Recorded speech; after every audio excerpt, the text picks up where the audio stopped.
Here we are again with yet another MP5, but this one's a little different. In the 1990s, the .40 Smith & Wesson caliber became the caliber for American law enforcement handguns. From Glock to Beretta to SIG to HK, America was using .40 caliber. And as a result, H&K responded to that by producing MP5s in .40 caliber, and that's what this one is here.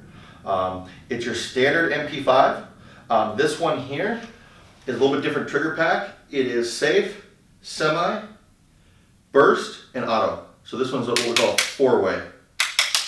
It's outfitted with a surefire dedicated forend, which is really the only and really best way to mount a weapon light on an MP5 is the original surefire forend. The dead giveaway on this weapon is it is marked MP5/40, but where you really see it is when you look at the magazines, because the magazines for these weapons are very different than the 9mm counterparts. So when you see these magazines, you know you're dealing with an MP40, okay, MP540. So it really is exactly what we say it is. It's an MP5 in .40 caliber. Didn't last that long. When you run .40, just like through the handguns, you really beat up handguns with .40 caliber. Well, the same thing happened with this. You're basically turbocharging the MP5. And it was reliable, but it wasn't to the level of the 9mm. So there were a few departments that would get this with the idea being of the commonality of ammunition.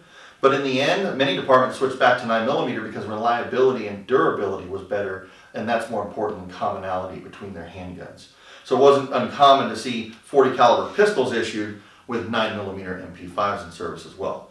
But HK did build this to address that .40 caliber phenomenon and how it took over the market.